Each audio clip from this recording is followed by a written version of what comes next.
Good morning, everybody. Time to get up and go to work.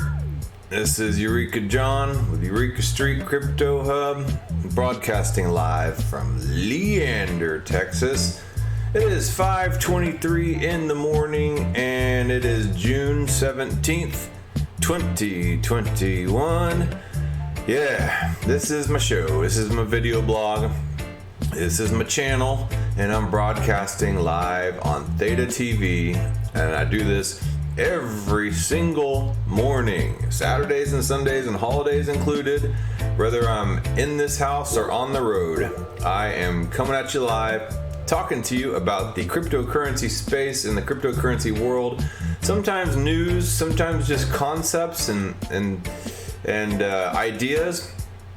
I'm always reading and learning something new about cryptocurrency every single day, and this is my little platform to bring you everything that I'm learning and document my journey as I learn something new every day in the crypto space. And I'm not sponsored by anybody, and I'm not shilling anything, and this is not that type of show. I'm not your teacher or your financial advisor either. So I might talk about some projects on here. Doesn't mean I necessarily love those projects. It means I discovered it, and I'm like, oh, cool. All right, yeah. Let's take a look at that. But yeah, that's how it goes. I've talked about some winners and some losers on here, and I won't point out which ones are the losers. But yeah. All right. Let's go on over here to the CoinGecko platform. And this is just one of those platforms where you can look at all the cryptocurrencies, where they are in the rankings with market cap and their price and everything like that. I use CoinGecko. There's several others as well. CoinMarketCap, CoinCodex, CoinPaprika. There's just a lot of them. But this is the one that I like. So.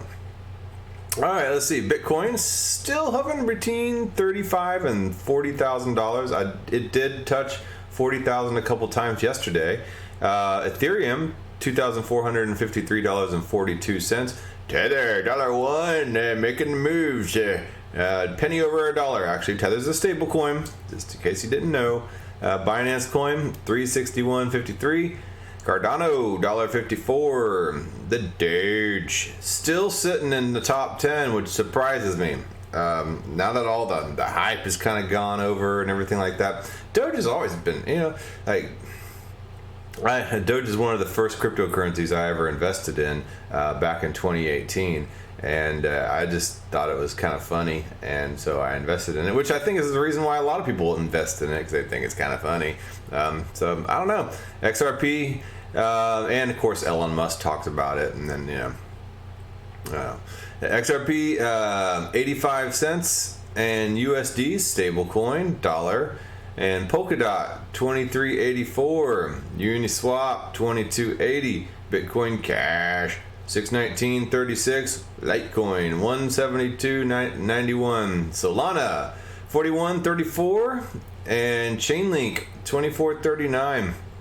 Chainlink Linkpool, staking.linkpool.io, and the Chainlink marketplace were down a little bit last night. It seemed to be some kind of Amazon web server issue. This is why I think all these quote-unquote decentralized cryptocurrencies need to get away from Amazon web services and stuff like that, because that is a point of failure.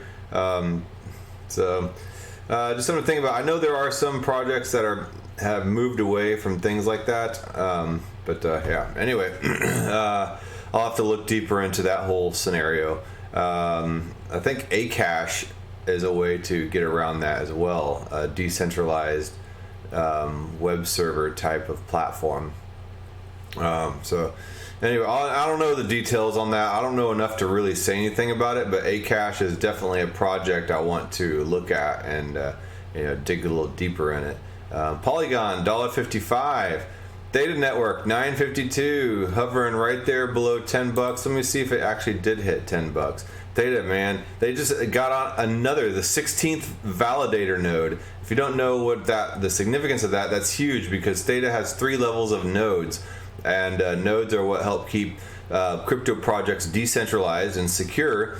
And validator nodes are the large, huge, corporate run pretty much nodes. And they're the ones generating the Theta token block, and it helps keep the network secure. Well, the more validator nodes there are, the more decentralized the network is. Now they have 16, so they're growing. So they have, up here, they have the validator nodes and the guardian nodes, which anybody that has over 1,000 Theta tokens can run a guardian node too. And then those generate the blocks right here. And then they sell the Theta fuel. And then the exchange, these video platform partners, now Netflix and YouTube and stuff like that could probably be on here. They buy the T-Fuel, and they provide the T-Fuel for the viewers who are also viewing it on their Theta Edge nodes that they download to their computer to relay their bandwidth. So it eliminates choke points and bottlenecks for the video platforms and the content delivery networks. Those can be extremely costly and all that infrastructure. So the Theta Edge nodes, aka also the TVs and the viewing software for the viewer, they basically volunteer their unused bandwidth for anybody else that might need that has a stream coming through, and so that helps out the video platforms a lot. And so they get paid the T-Fuel that the video content delivery networks buy from the exchange that the validator nodes produce. And then it goes back into the exchange when they sell it and cash out on it and stuff like that. And bam, it just creates a little circular cycle. So and these are all nodes all around the world of various types of nodes. So the problem, the content creator, the video platform, centralized content delivery network, and the viewer, that's how it has been. You have the content creator, they have to upload to something like YouTube, and then YouTube has, it's the centralized content delivery network right here. And a lot of times that has to get to all the viewers, and there's no sharing back and forth between the viewers of bandwidth. And so a lot of times there's just not enough bandwidth, and it creates muddy or cut off streams and stuff like that. And so that's what all these decentralized edge nodes that the end user, the viewer, downloads onto their computer to actually view things. And then now all these edge nodes, I think, are going to start to be installed in LG and Samsung TVs and in phones and everything like that to automatically share the bandwidth. So kind of a similar concept to that Amazon Sidewalk, I guess, where Amazon Sidewalk shares Wi-Fi signals and stuff like that. I was reading about Amazon Sidewalk, and I was like, wow, this kind of sounds like a Wi-Fi version of what Theta's doing with the bandwidth. But anyway, it eliminates bottlenecks, and bottlenecks can be a huge source of cost for content delivery networks. So Theta Network definitely helps these guys save money, and they like to save money, that's for sure. Hey, 29LH06, good morning to you too. Top of the morning to you. Yep.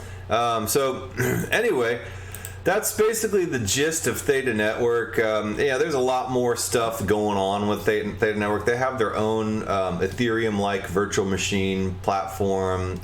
You can write smart contracts on it. You can create your own currency. I actually created my own Eureka currency, the EKA token on Theta Network. It's not worth anything, but there's 500,000 of them. So if you want some, throw me your Theta address and I'll send you some Eureka token. Who knows? Maybe it'll be worth something someday. So if I do things right, if I play my cards right. That's the Theta Network in a nutshell. And it has the Theta token, which is the governance token, which I just showed you and looked at the price of. And then it has the T-Fuel token, which I demonstrated that is the currency back and forth, kind of the oil that makes the whole thing run. And right here, T-Fuel has been doing very well. It's at 54 cents. And you can also stake your T-Fuel coming up here, and now with this Elite Edge node, and then when Theta Network 3.0 finally rolls out, that'll really kick that into gear, and you can have some really healthy returns on that T-Fuel. So if you haven't stocked up on Theta Token or T-Fuel, even T-Fuel right now, I would highly recommend, and stake that T-Fuel on your Edge node. And right now, the returns aren't that great. They're okay, but I think after June 30th here, they're going to start kicking it up quite a huge notch. So anyway, let's go down here. There is one other token here that I wanted to talk about for a second and use a little bit of my precious morning time talking about it. Is the Quant Network. I did a video on Quant Network a few months back, and I saw some really healthy potential in there. It has a market cap of 1 billion. Okay, and then where is the total supply? Where are you at? Max supply 14,612,493. So it's not a huge max supply. And as you can see, it's 79.05. It has risen in the past 7 days by 77.5%. Now, what Quant Network is it's kind of a banker's token, along the same vein. I hate to say along, because it's not at all like XRP and Stellar and stuff like that, but like the same, kind of person, I guess, buys Quant Network and, or Hedera Hashgraph. It's kind of one of those tokens that are used by will be used by the establishment, that's for sure. But either way, don't let that scare you off or whatever. I mean, it is backed by some really large. So is Theta. Like you go where if you want like a healthy return and you don't want to get too crazy speculative, and I love being all for the little guy and stuff like that, but I want to make some money too, and you kind of have to follow where the money goes in that aspect. And so this is basically a way to connect the distributed ledgers, no matter whether it's a blockchain or some DAG technology, hashgraph technology, and stuff like that. It connects all these with an overledger, and I want to see if I can find a quick little graph on it. But Overledger Network Enterprise, Overledger Enterprise, a simple and secure API gateway for all major DLTs and blockchains. Okay, and they say DLTs, distributed ledgers. I'll just say blockchains just for easier understandability, because not necessarily everybody can understand the full concept of DLT. But it's a way to break down silos between banks and institutions and companies and stuff like that who use blockchain technology, and then they might have a blockchain that can't really talk to another company's blockchain or distributed ledger. So for instance, somebody might be using Hashgraph and somebody might be using Hyperledger, or somebody might be using Ethereum or something like that. Where is a graph? I just need to find a visual on this website. I've found stuff like this. I just, it's in my video, yeah. I don't know. I just tried to explain it, and that's basically the gist of it. It creates an overledger to where all these blockchains can talk to each other without there being a need for any type of cross bridge. In a way, it's a ledger above all these blockchains. So I guess that's the best way I can describe it. They need to have more graphics on here. That's what I think. It's without digging around, somebody should just be able to go to a website and click and be like, here's a good visual. Like, for instance, I just went to that Theta website and I immediately showed you exactly how Theta worked. That's what some marketing needs, I think. But who am I? These guys are the pros, not me. So anyway, so that's Quant Ledger in a nutshell, and it is doing really good things. It has a low max supply. It will soon be adopted, I believe, by a lot of very large institutions. And let's just check out what their Medium has to say here. And they have a lot of really large backers as well. So, yeah, it's really doesn't do well for my case. Okay, so Overledger, you have all these blockchains, Corda, Ethereum. Let me see if I can zoom in on this graphic. All right, come on now. And then the Overledger right here is the Quant Overledger, and it connects the Overledger gateway to the world, and it just allows all these blockchains and distributed ledger technologies to be able to talk to each other.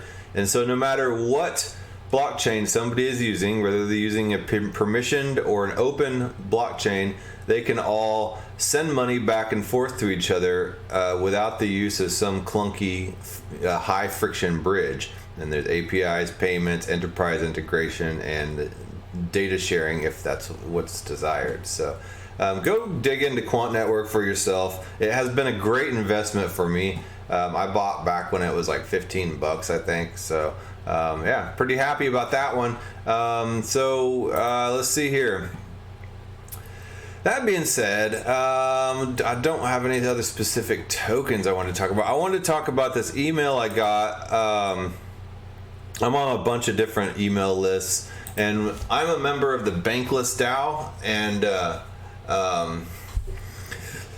I was talking to my parents, and I generally talk to them on the way home from work as part of my commute, just to kind of check in, call your parents if they're still alive, and be thankful that they're still alive as well. Don't forget to value your family and your parents, and it's a gift if you still have them. So DeFi times, there will be a DAO for everyone. I was trying to explain what a DAO was to my mom.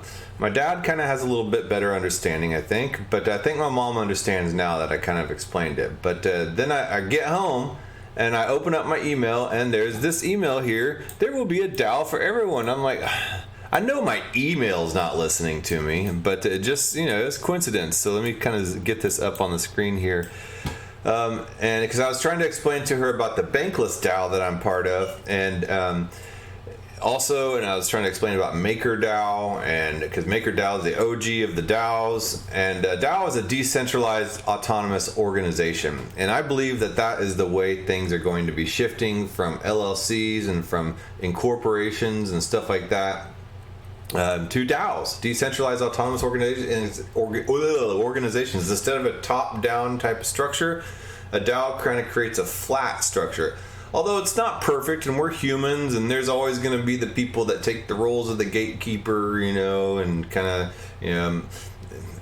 unofficially run some people off and bring some people in and stuff like that. We can't help that. That's just part of the nature of human beings. And people take ownership and proprietorship on all their little pet projects and things that they do. But that being said, there's not any one person behind the purse strings saying that this person is worth this much and needs to be paid this much. Your purse strings, everybody has a little bit of handle on the purse strings who is part of the DAO, and they all vote for who gets paid what. But anyway, let's get into this letter. Have you ever thought about what happens when AI progresses over time? Well, there are many theories out there about the consequences of super intelligent AI, and I've touched on this before as well. We will not be shareholders, we'll be stakeholders, and living off of the passive income of staking. We will own nothing and be happy if the World Economic Forum has their way, and we won't be shareholders of any companies, but we will be token holders. And we will have to stake those tokens to be able to secure the networks and the AI and everything that works for us. And if we're on the right side and the lucky ones, we'll be the stakeholders in order to be able to receive that passive income, in addition to that basic income that we're probably going to end up getting. Not sure I love that future, but it looks like it's the way it's going. Have you ever thought about what happens when AI progresses over time? Well, there are many theories about the consequences of super intelligent AI. Pretty much all AI experts agree on a single fact that AI will cause mass unemployment. First, repetitive jobs will become obsolete. We already see that today. At the end, but much later, AI will destroy creative jobs. When we reach this stage, we will definitely see mass unemployment as we've never seen before. The questions are, what will we do?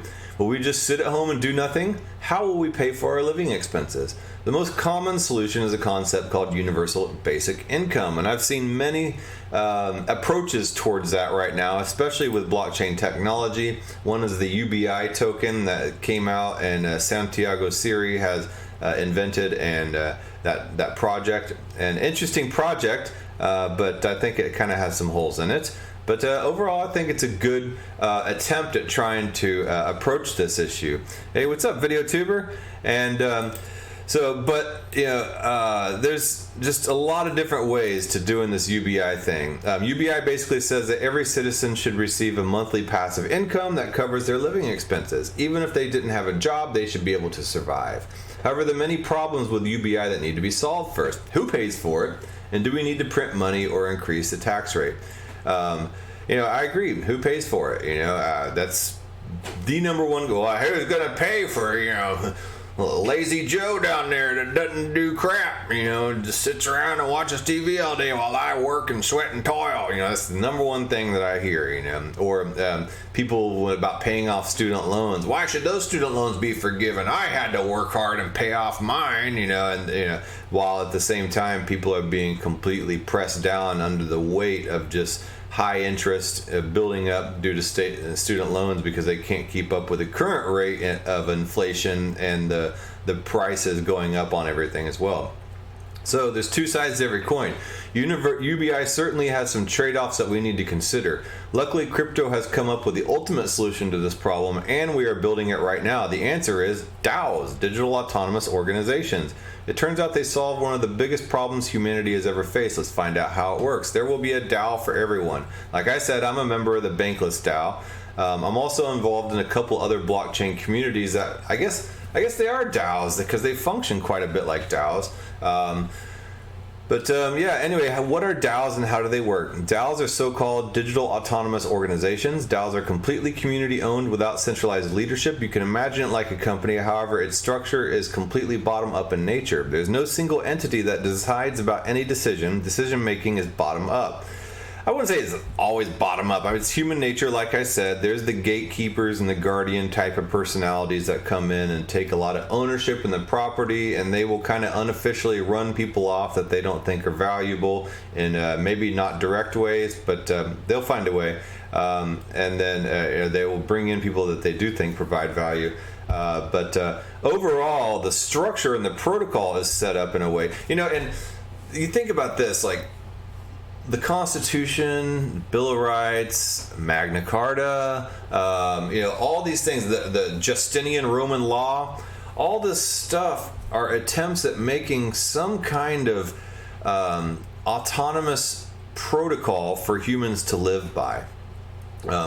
We want predictability in human behavior. We want everybody to have a fair shot too, if we are not the ones in charge. And laws are put into place, and the Constitution basically as well works as a checks and balances between the executive, the legislative, and the judicial branch, and they should all be kind of working together in order to create a system that does not let any one person have all the full control. And that is, in a way, the precursor to a decentralized autonomous organization, and it's a protocol that it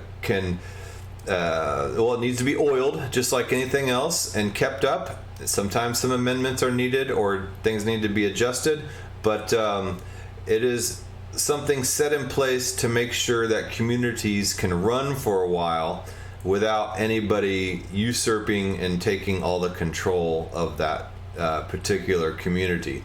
Even back in the ancient times with the 10 Commandments and stuff like that, they said here, this is set in stone, this is our protocol, this is what we're going to live by, and this person over here, Joe Schmo, is not going to be the one calling the shots, because what we're doing here is set in stone, this is ordained by God, and if it's ordained by God, you cannot question it, and that's it. So everybody... And that's why emperors would hide behind, hundreds of scribes and priests, and be a lot of times set apart way off in different rooms to where nobody could ever see the emperor, because people need some kind of divine abstract thing in order to be able to set faith in that they believe has more power than just one person's human decision. Because the moment that emperor were to be able to come back and be right there and sit down next to you at the bar, then that person becomes human, and then then you can suddenly find cracks and fallibility in that person's decisions. And that's what structures and laws and protocols being put into place bring. And in a way, we're kind of doing this on a digital level with DAOs. So there are no employment contracts or obligations. DAOs are completely opt-in. You can join or leave a DAO at any given time. How can DAOs solve the unemployment problem? DAOs are permissionless. Anybody can join at any time, and if the person gives value to the community or project, they will get paid. DAOs allow people to work without a job offer or contract. Don't ask for it. Look for a DAO you resonate with and start giving value. There is no job application or extreme selection process. The DAO pays for value and value only. Meritocracy in a way. But how does that work? Where do the funds come from? DAOs have so-called treasuries, which are large pools of money, mostly held in the DAO's own token. These treasuries can be used for anything, buying assets, goods, and services. That's why people are incentivized to work for the DAO, to get paid in the DAO's native token. But why would people even want that token? David Hoffman of Bankless gives a great example in his recent piece, The Future of Work. The token represents the reservoir to which the DAO community members can deposit their time and labor into. Members of the DAO inherently want the DAO's token. If they don't want the token, they probably wouldn't be in the DAO, I guess, DAO's Discord server. To desire their own larger share of the DAO is what injects labor into the DAO and helps make it become a valuable thing to own in the first place. So the DAO is basically a place where people can gather in order to be able to contribute all their time and work into a common pool, and then the community members, they want to earn that token. And how do they earn that token? Well, they have to vote for each other, and I'll demonstrate that here in a second. And people want the DAO's native token, otherwise they wouldn't join the DAO in the first place. DAOs are the foundation of the future of work. In times where AI will replace more and more jobs, human will find work and fulfillment in DAOs. But what does that look like in practice? Let's explore some futuristic examples of what that will look like. There will be a DAO for everyone. DAOs are just communities of people that try to reach a collective goal while rewarding those adding value. The goal can be literally be anything, ranging from investing money, selling real-world stuff, or simply doing charity work. Literally any organization can be restructured to become a DAO. It doesn't matter whether the organization is a company or a non-profit organization. The DAO fulfills the purpose originally stated by its founding members. In a world where more and more jobs are threatened by AI, DAOs are the shelter to save humanity. Lost your job? No worries, join a DAO. The only thing you have to do is add value. There are more than enough DAOs to choose from.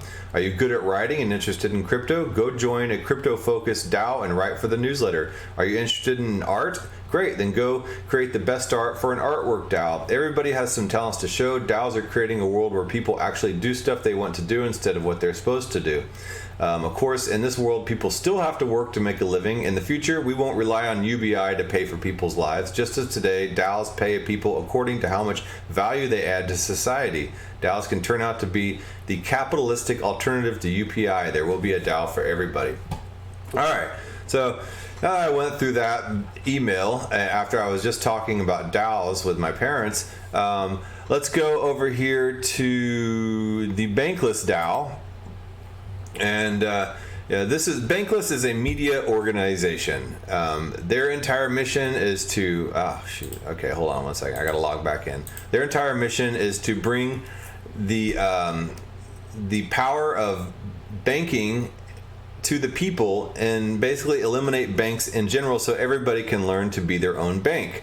Here is just the Bankless Inner Circle subscribers, because Bankless is basically at base just a newsletter, but they're a podcast as well, and they're trying to expand out and be a media organization, and now they've formed this DAO in which they have the bank token.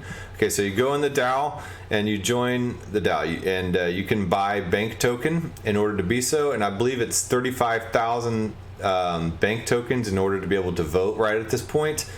But you start here in this section in the Discord server, and you can get all the information you need right here, and there's the bank token right here. There's announcements and some FAQs, but they have community announcements. Everybody basically, you have level 1 and level 2 members based upon the badges that people hold and the contributions that they've made, and they can earn their way up a little bit. So it is a little bit more like some kind of hierarchy, and I don't think that we can avoid that. But there's different areas you can become involved in, and you just get on here and you find where you fit in, and cross guild collaborations. So what they have is they have various guilds. They have the AV guild right here, which I'm a part of. They have the developers guild. They have the D2B guild. I guess that's business development design guild. And so just wherever you think your interests lie and your talents, or maybe a talent that you want to build, education guild, marketing guild, ops guild, research guild, translators guild, and then look at all this translation into Hindi, Indonesian, Italian. I mean, this is worldwide. Treasury guild, writers guild, and then they have groups for the Bankless for countries and states and stuff like that all over the world. They have one for Texas here. And then archive and stuff like that. So this is just a basic look at the Bankless DAO, but they have voting for proposals, improvement protocols and stuff like that. And if you hold the bank token, you're able to vote on that. And then they also, in order to pay people, the Bankless brings in money by subscriptions and various other things, and through the bank token and stuff like that, providing liquidity possibly, and I guess transaction fees. I don't know, but they bring in money. And so in order to distribute that money and to pay people for the work that they do, they use an app over here called Coordinate. And this app rewards your fellow contributors. So instead of one person determining how much everybody else needs to be paid, and of course they would pay themselves the most because that's human nature, they would go into here and they would use Coordinate to connect the wallet, and you would find the team members that you've worked with on projects, and you're given a certain allocation of a give token that translates over to the bank token, and then you're able to distribute out the amount of give token that you're given in order to distribute out in accordance to what the amount of bank token that they're giving away and sharing with the group. And everybody kind of rewards all their fellow team members and stuff of who they think may or may not have contributed. And I know that can get a little political, and that has some human fallibility right now, but for right where we are, that's a pretty good start. So anyway, this is just one example of a DAO. There are, MakerDAO was the original, I believe, and MakerDAO kind of brought this decentralized stablecoin, the DAI token, and if I use a stablecoin, I generally try to use DAI because it's a decentralized stable token and it's pegged to $1, and you can lock up your Ethereum and borrow against your Ethereum and mint DAI token, and then you can do whatever you want with your DAI token. You can spend it if you want and then pay it back later, or you can use it to plug into other type of DeFi protocols and earn APY, yield farm, interest, whatever you want. But they have an entire DAO running this thing. It's not run by any one particular person. This is run by a community, and you can learn about the DAO here, and they have a very wonderfully functioning DAO here. And this is also a good example to go by and learn about DAOs. But a lot of companies are starting to form DAOs. Wyoming, the state, has recently, in the past couple months or so, recognized DAOs as businesses alongside LLCs and INCs. So it's a nascent type of organization, but it is budding and up and coming, and I do believe DAOs will be the future. So look into it.